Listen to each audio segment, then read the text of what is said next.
In many ways, Modern Warfare 2 was the biggest turning point in the history of Call of Duty, besides the obvious Modern Warfare 1. It moved the series away from more grounded action scenarios to something more,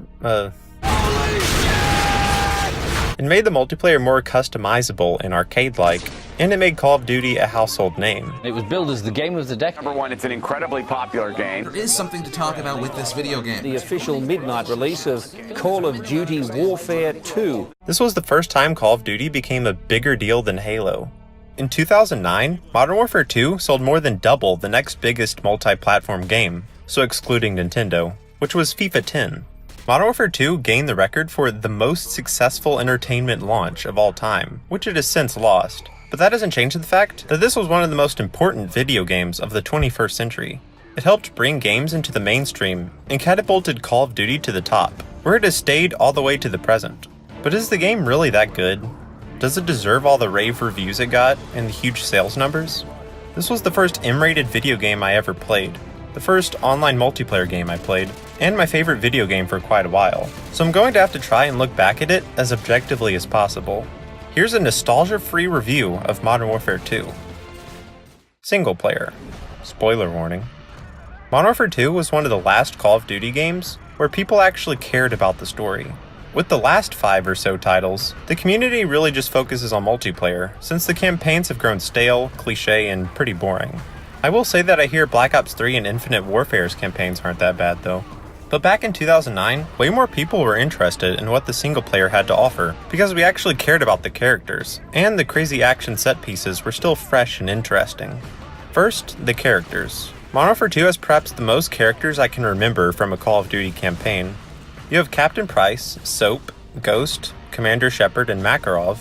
Each of these characters are unique both in design and characterization, but they also have an important role in the story and don't just sit around in the background. Even characters I don't remember so well, like the playable ones, so Roach and Private Allen, aren't completely boring. I also think the voice acting is some of the best in the franchise, with lots of famous people whose voices I recognize but can't put a name or face to. The story takes you from one place to another in swift succession, making the campaign feel more like a roller coaster ride than anything. One minute you're fighting on foot in Afghanistan, the next shooting up an airport, the next defending Washington DC, or in a favela, or some snowy place, or underwater, or a gulag. I think you get it. Pretty much every level feels completely different from the last. This works great to keep things interesting, but it makes it hard to keep the story straight. So let's talk about the story itself before I go into the individual levels. The story doesn't make much sense to me, but it works well enough as a vehicle to move to the next set piece. There are quite a lot of plot holes, like how did no security cameras or survivors of the No Russian level see that Makarov was there? We're the only ones who know it was Makarov's up. Our credibility died with Allen. Also, why would Makarov be there in the first place? He goes through the trouble of not speaking Russian and using American guns and equipment. It doesn't seem plausible to me that the Russians would believe America conducted the attack. At no point previously does America seem like they would do something like this. Even with a dead American at the scene of the crime, it could be easily explained that he was undercover, especially since Makarov shot him with his own gun. It makes it look like Makarov knew he was the enemy. Also, if they could get an American spy into Makarov's inner circle with a gun, why couldn't they just kill him there? I get that Shepard wanted to start a war with Russia and kill Makarov and become a war hero, but wouldn't someone else question this line of thinking of an undercover agent in a mass shooting? And then Russia just launches into a full-scale invasion and gets all the way to DC before anyone notices. Okay, enough about this point, but it is after all the event that kickstarts the entire story. The No Russian level is controversial for its apparent plot holes, and also for something you might have guessed by now. I truly don't think that this level would have been made today, which is a shame in my opinion. Controversy like this is essential for us to parse out what is and is not acceptable to depict in video games, or any form of fiction. The level really can make you feel uncomfortable in more ways than one. You feel complicit in a massive tragedy, and see innocent people getting mowed down, but you also kinda don't feel all that much remorse either. It's a video game after all, and nothing going on is real. The story carries on, splitting into two interweaving storylines. One sees you helping defend off the Russian invasion on the East Coast, and the other sees you trying to track down evidence that Makarov was behind the attack. The storyline is more interesting in my opinion, and leads to the most diverse locations. The DC storyline is fun and all, but it kinda all blends together. At least you get to see the Capitol on fire, which reminds me of Fallout 3 back in the day. The storyline with Captain Price and the rest of Task Force 141 contains one of the best plot twists of any FPS game I can remember. Shepard was behind everything all along. I didn't know much about Ghost, who he was, why he mattered all that much, or even what he really looked like. But seeing him get shot up in slow motion, that just made me think, dang, that guy was mildly interesting. No, but seriously, this moment of betrayal completely blindsides the player. It elevates the story from a Michael Bay explosion fest to a Michael Bay explosion fest with a halfway decent story. And of course, the final showdown with Shepard was pretty much a copy of COD 4's ending, but with a knife instead of a gun. It's still effective as an ending, I guess. So the story overall, I have to say, is pretty fun. It takes you all over the world and is tied together with a story littered with plot holes that somehow ends up making kind of enough sense, I guess. This, Call of Duty 4 and the Russian campaign of World at War are perhaps my favorite stories in the Call of Duty series. Modern Warfare 2's way of over-the-top action set a very high bar for every Call of Duty game's campaign since then, and I don't think it's ever been reached again. Every level seems to have something that sets it apart in terms of gameplay. My favorite level overall has got to be Contingency. As I mentioned before though, I'm not as much of a fan of the DC levels, and every time there is one, I just want to get back to the other storyline. In any case, the campaign is way better than most other games. I think I would give it a 9 out of 10 if it weren't for the story having all the plot holes. So the final score comes out to 8.5 out of 10 for the single player. Now let's talk about Spec Ops, Infinity Ward's answer to Treyarch's Zombies mode. Unless the intended replacement was the Museum bonus level, MW2 Spec Ops is probably the best third game mode we've gotten from the series besides Treyarch Zombies, beating out MW3 Spec Ops, Exo Zombies, Infinite Warfare Zombies, etc. It manages to be quite challenging and addicting, with possibly as little effort put into development as possible. Infinity Ward pretty much just took assets and sections of the campaign and changed them up a little to make them have more replay value. There are a few that don't come directly from the campaign, and one based on my favorite mission from the first Modern Warfare, All Gillied Up. The addition of Juggernauts also changes things up. Each Spec Op mission is decent enough, some better than others, and I definitely respect the difficulty of some of the harder missions. There is a surprising amount of replay value, especially with the co-op ones, where one person is on the ground and the other in a vehicle. Those are probably the best, alongside the stealth ones, since I really like stealth. If you manage to get all 69 stars in the achievement, I guess you're just better at video games than me. Spec Ops was definitely a step up from the arcade mode of Modern Warfare 1, but I still would have liked for that to have returned too.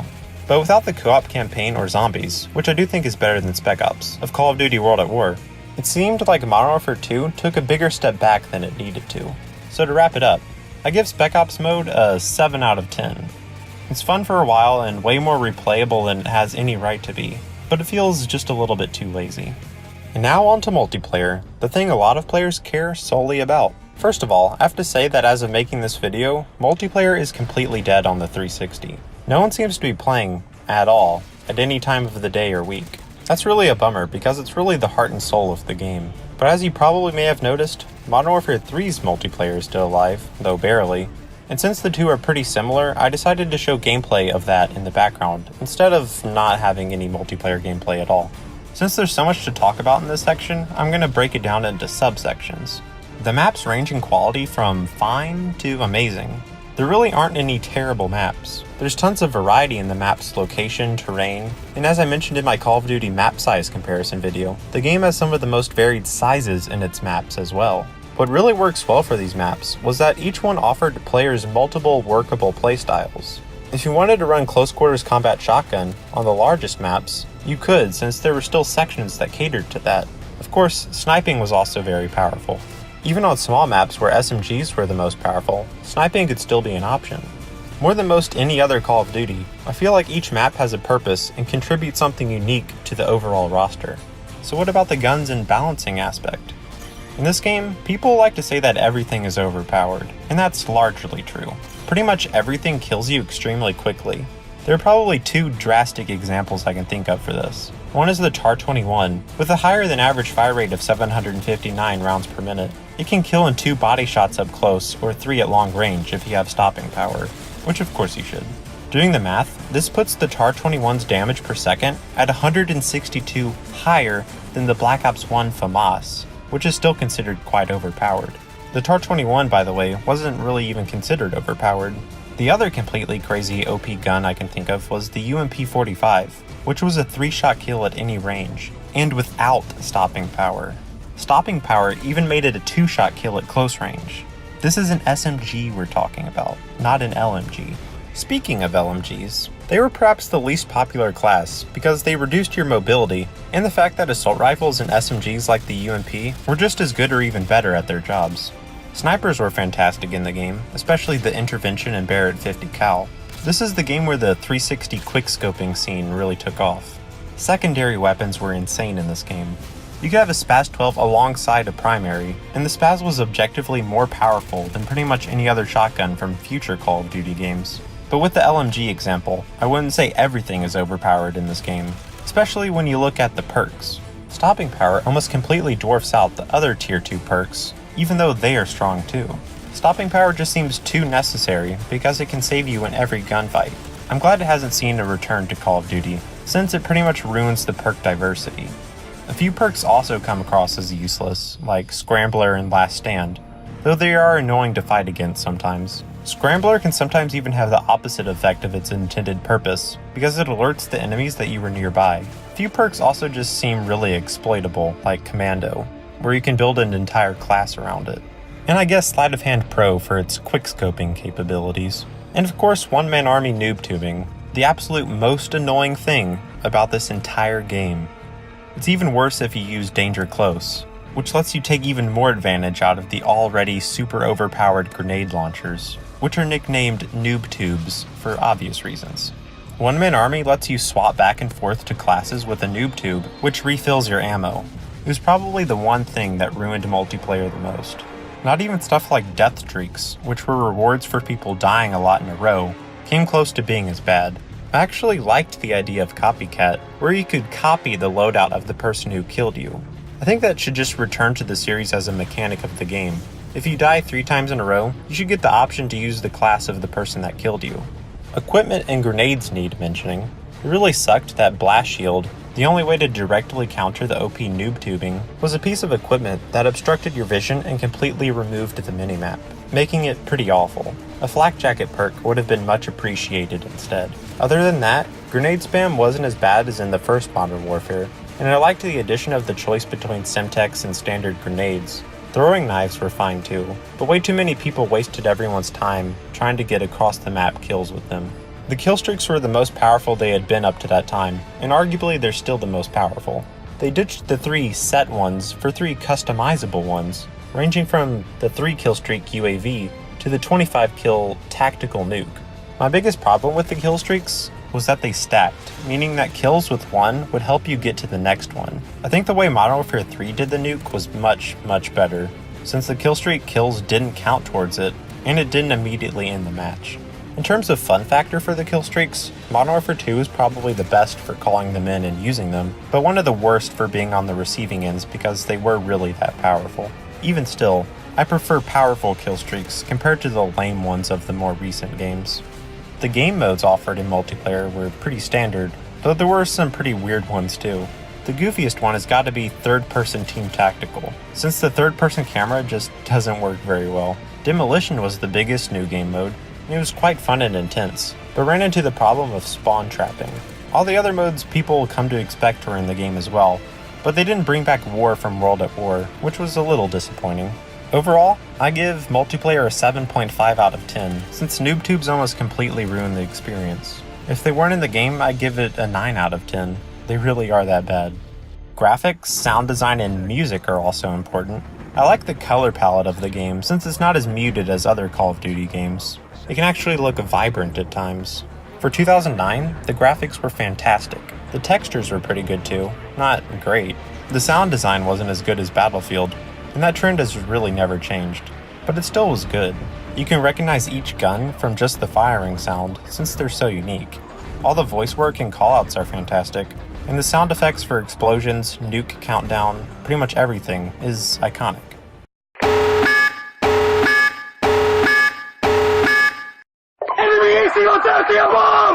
As for the music, it's okay, I guess.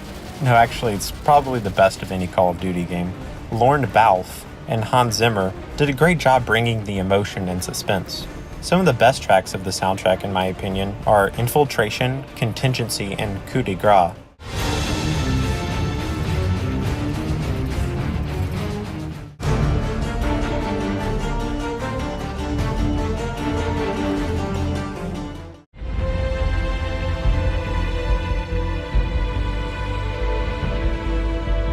I also like how the music ties in with whatever is happening on screen to boost the cinematic feel of the campaign. This category gets a 9 out of 10 for me. Putting everything together, the single player, Spec Ops, and multiplayer, I have to give the game an 8 out of 10. Without noob tubes though, it's an 8.5 out of 10.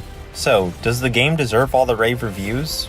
Not really, but it's still a good game. Does it deserve its legacy of being one of the biggest first-person shooters of the modern era? The reason why Call of Duty is one of the preeminent names in entertainment? I gotta say it does. Infinity Ward really struck gold with Modern Warfare 2's formula of full-throttle, insane campaign alongside multiplayer that catered to general audiences with its easy-to-get-into game design and arcade-like mechanics and strategies, as well as it just being really fun, except for the noob tubes. So that was a nostalgia-free look back at Modern Warfare 2. At least I hope it was nostalgia-free. Thanks for watching. If you want to see more videos that may or may not be like this one, hit that the subscribe button. Yeah, that's it. And have a nice life.